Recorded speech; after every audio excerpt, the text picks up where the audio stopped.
Good day everyone.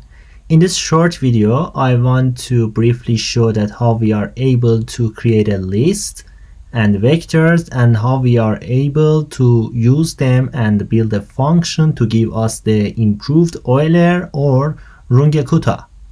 So by watching this video, you will be able to create your own function to have the output as the outputs of the Hume's method for solving ODE. Now you can see here that the list is possible to create in this way, or writing brackets open and close. It's the same thing. And the vectors is possible to create in this way. For example, the vector 2 and 3, and we are able to add or append something, object, vector, numbers, except strings. You cannot append strings to your list.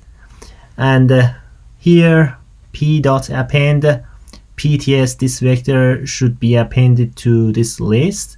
We are able also to append number 6 to our list. And after printing the new list, which we have appended some things, we are able to see that the element 0, which is a vector, and the element number 1, which is a number 6. The similar notions to the list and vectors are dictionaries in Python or SageMath or tuples. Each of them has their own advantages, and by searching or googling you are able to see what they are doing exactly. Now here the example number 2 in week 9 course notes. We have seen this already, that this is a way that for me it's very unusual to define x, y as variables.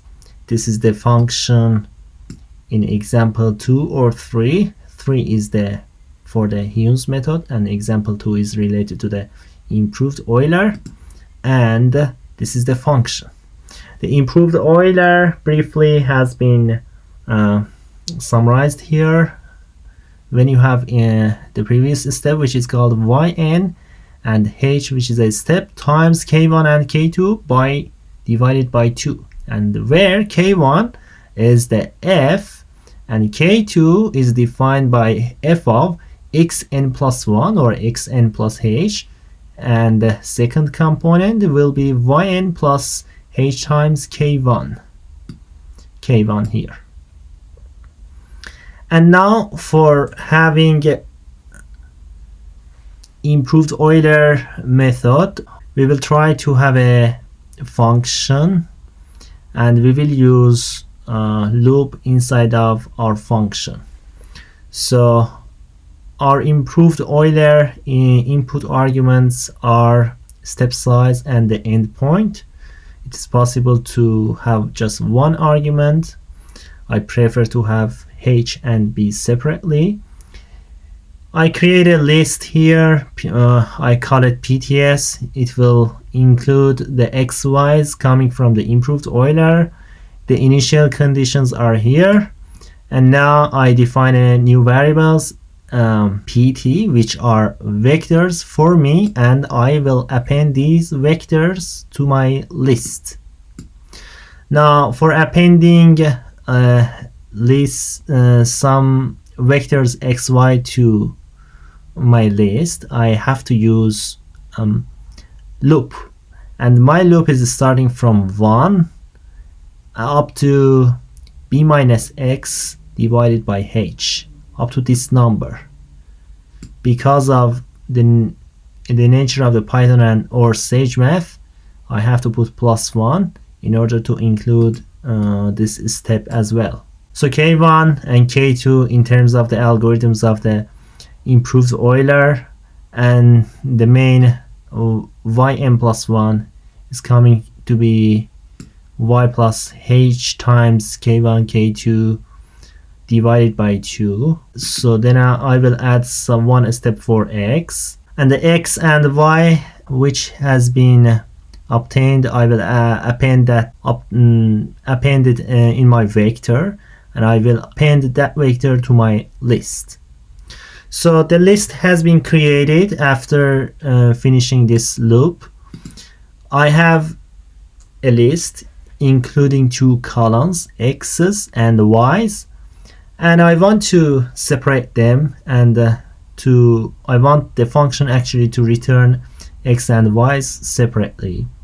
So again, I define two lists in order to extract those two columns from my original list.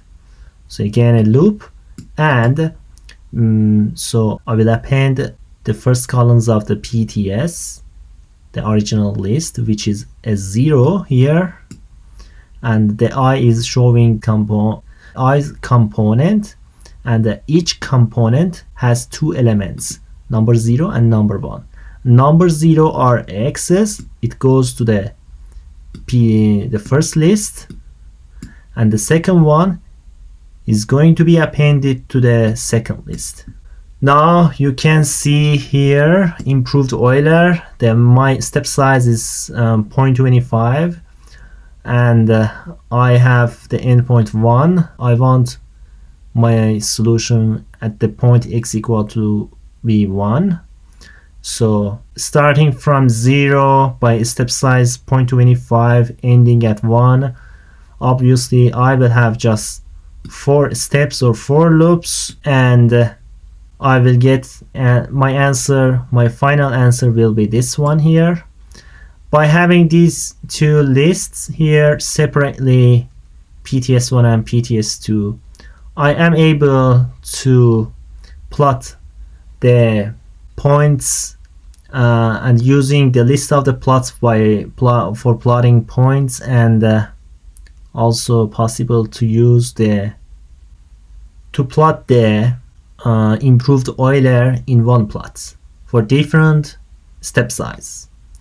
Now here in another example, as you see that this is the way that we were writing for Euler's method in previous video, if you remember. Here I didn't use that one for Runge-Kutta method, and still I am able to write a variable x and y. F can be defined like this. This is the example number 4, and you can apply the Runge-Kutta's order for algorithms at this algorithm here, and you will get your list, and in the same manner you are able to plot the list of the points. Now this is another example from the question 2 tutorial week 9. In the same way you are able to plot your function. So this is the way that we are coding without using or having a function like Euler's method, which there was a prepared function in SageMath for the improved Euler. Formerly we did have one, but now we don't have in the new SageMath. So we coded by the algorithm, and we obtained the points, and by the points we were able to plot the improved Euler, the solution coming from the improved Euler. I hope you guys enjoyed, and hope this will be really helpful for your assignment.